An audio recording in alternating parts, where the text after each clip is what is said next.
तेरा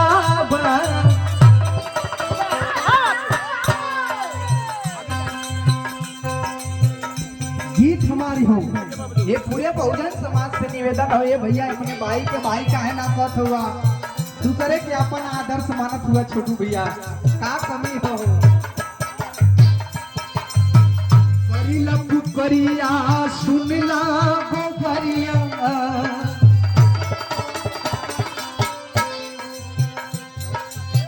करीला पुकरिया सुनला गोफरिया तेरा नजरिया ए बहुजा करीला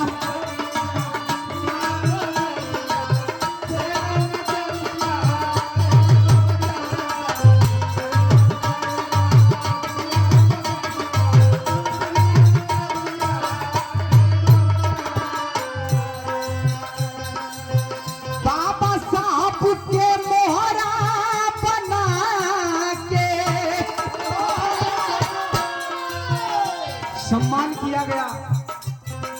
विराह के मान सम्मान विराह के विद्वान कहे जाने वाले हम लोगों के स्वाभिमान कहे जाने वाले बहुजन समाज के एगो नाक पल है अंजाम कबो कम हो। पहले ही बतौली कि आजमगढ़ में पूरे पूर्वांचल में गुलाम भारती के कहे वाला ना हो।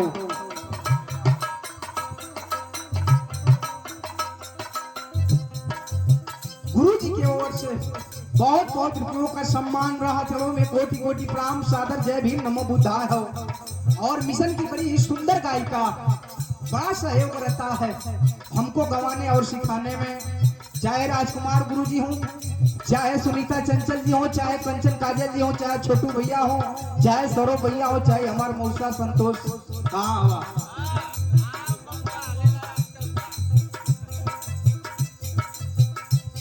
आप लोगों का बड़ा सहयोग रहेला है बेटवा के भाई के गवला में।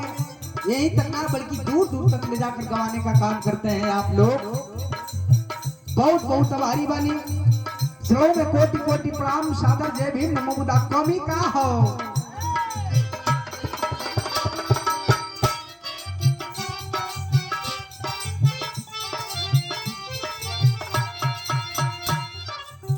बाबा साहब के मोहरा बोले खाली राजनीति हो।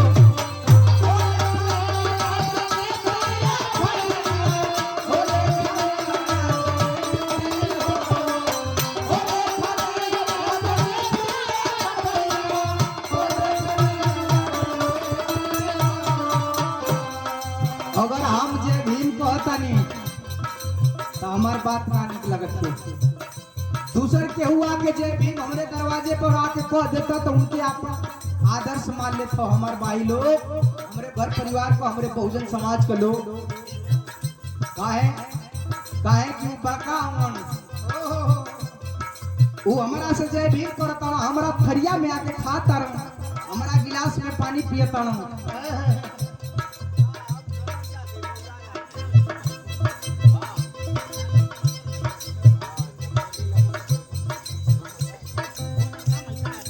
और ये देखें बड़े भैया जैसा कि हम छोटे कलाकारों की हम गरीबन कलाकारों का आवाज उठावे का काम करो ना पूरे भारत में पूरे देश विदेश में हम जैसे छोटे कलाकारों की आवाज उठाने का काम करते हैं सोशल मीडिया के द्वारा। आदरणीय आप बड़े भैया अंगद कुमार जी जेकर आई चैनल लगल मूल निवासी बहुजनवासी दोनों चैनल भैया का आप लोगों से निवेदन करो ये चैनल के सब्सक्राइब शेयर कमेंट जरूर करी जाए। गीत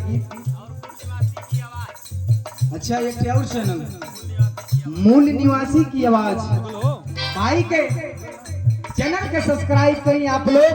सादर जय भीम नमो बुद्धाय। सुरेश गुरु जी सुनता नहीं हमारे गीत और हमारे बीच में चंद्र प्रधान जी कहते हैं श्रो में कोटि कोटि प्रणाम सादर जय भीम नमो बुद्धाय का।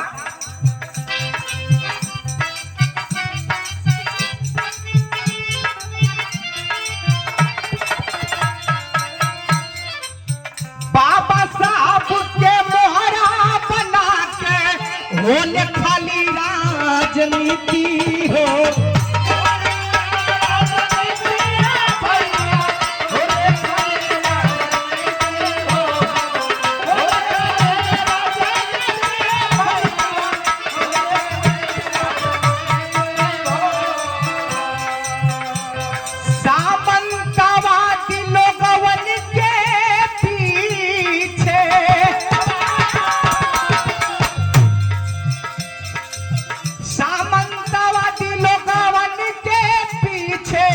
घुमला दिनवा राती हो।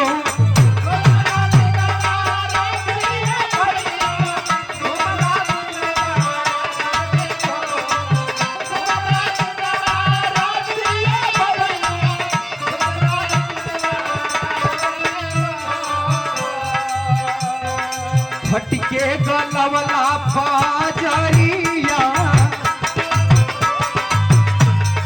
फटके गलवला बाजरिया, नजरिया फेराए बहुजा।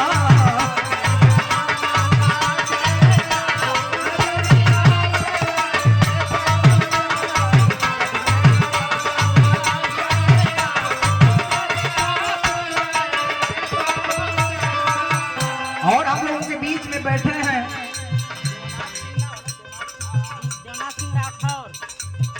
आदरणीय हमारे गुरुजी देवनाथ सिंह राठौर जी। चलो में कोटि कोटि प्रणाम। बड़ा पुरान संबंध, बड़ा छोट रही तो राजकुमार गुरु जी के साथे गल इनका घरे शादी होती रहे।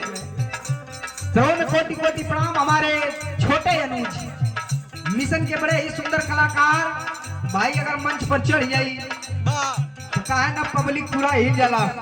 हमारे विकास विराट जी भाई के बहुत बहुत साधुवाद सादर। जय भीम नमो बुद्धाय हो। राजनीति लोग करत खाली जय भीम कही के। अच्छा तो हमारा घरे लोग जय भीम करता।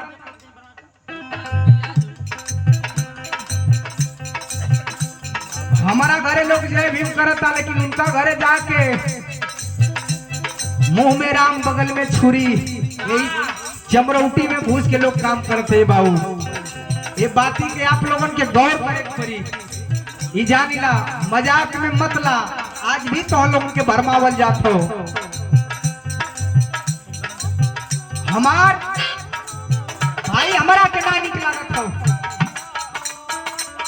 यही बदे ना निक लागत हो क्यों हमारा से रोज जय भीम कहता, लेकिन फलनवा आके हमारा थरिया में एक दिन खाना खा लेत हो आ एक दिन जय भीम करत हो तो बड़ा निक लागत हो, अपने के गर्व लोग महसूस करत हो।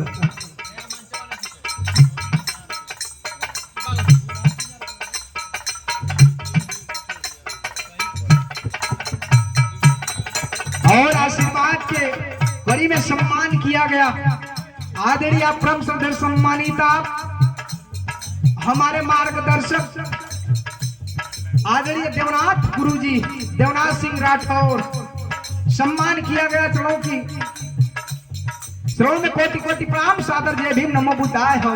राजनीति अच्छा तो जय भीम मान्यवर कांसी साहब राम को, कांसी राम साहब को नमो लेते लोग। आज चुनाव आ जाता तो वोट मांगता दूसरा से लोग। आप लोग तर्क लगा लिया ये भैया, हमके लागत हो कि जितनी अपने समाज का गवैया हुई वे खाली हथिया पे वोट मरले हुई, लेकिन और क्यों तो ना मरले हुई। पूरे चैलेंज अनिल टाइगर का चैलेंज हो।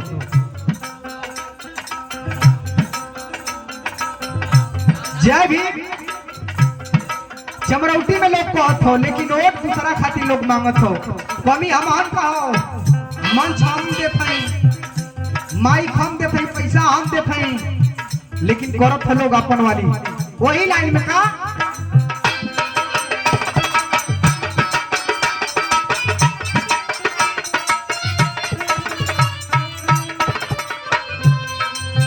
बाबा साहब के मोहरा बना के होले खाली राजनीति हो।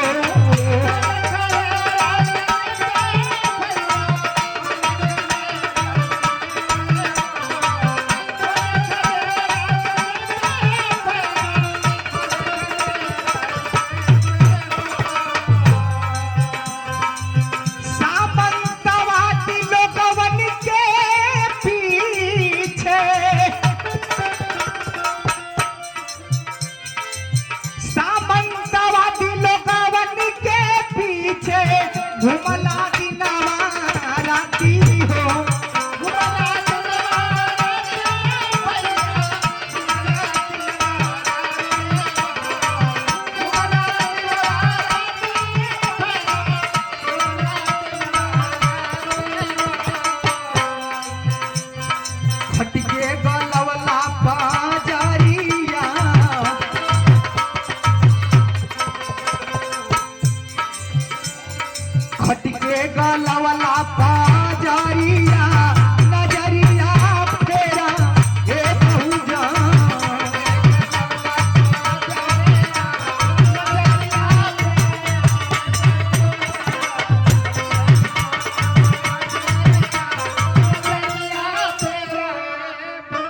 ये गीत हमार समाप्त हो।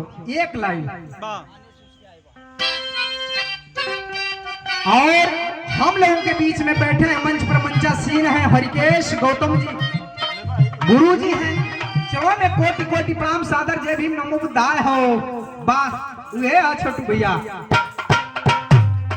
ये भाई लोग बैठल वालों के गीत के राजनीति तौर पे मत लिया, सच्चाई बताओ कि बहुजन समाज का मेन मुद्दा कमी का हो का है?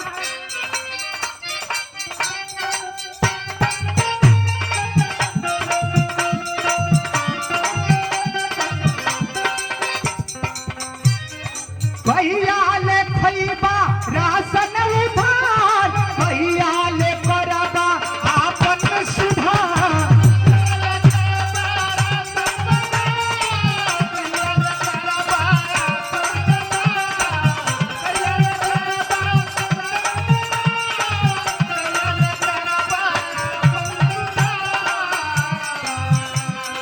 भैया ले करबा आपन सुधार, भैया ले खैबा राशन उधार। एक लाइन गिरी के राशनावा पा भूल गईला ये बहुजन गिरी का राशनावा पा भूल गईला।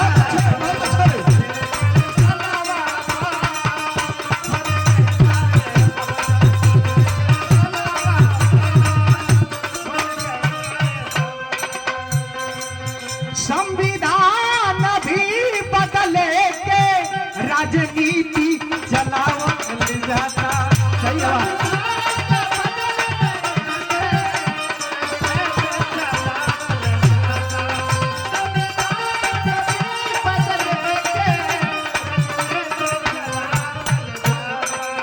सम्मान किया गया हमारे बड़े भैया जी की ओर से, सादर जय भीम नमो बुद्धाय हो। अपने समाज का कमी हो, पहले ही बतौली कि दूसर के हुआ के जय भीम कहते कहे जमरौती में तो लोग अपने के गौरव महसूस करत, लेकिन बहुजन समाज के साथ खिलवाड़ का होता अंतरा में कहे क्यों?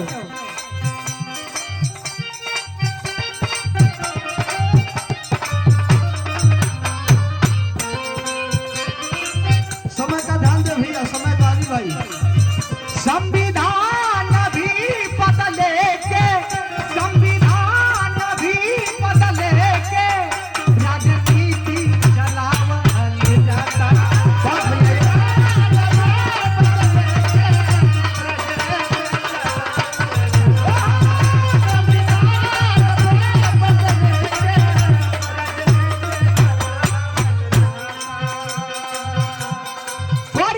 खत्म यारा छड़ी कुछ हलवा पकावल जाता।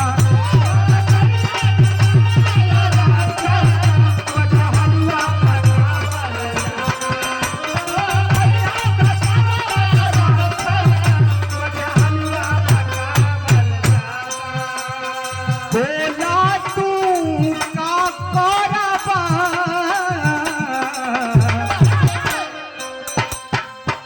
और एक नाम हम भूल गए हमारे बड़े भैया विंध्याचल भारती जी, जो में कोटि कोटि प्रणाम सादर जय भीम नमो बुद्धाय हो। बोला तू का करबा इनका जतनावा पा भूल गईला ये बहुजन इनका जतनावा पा भूल गईला।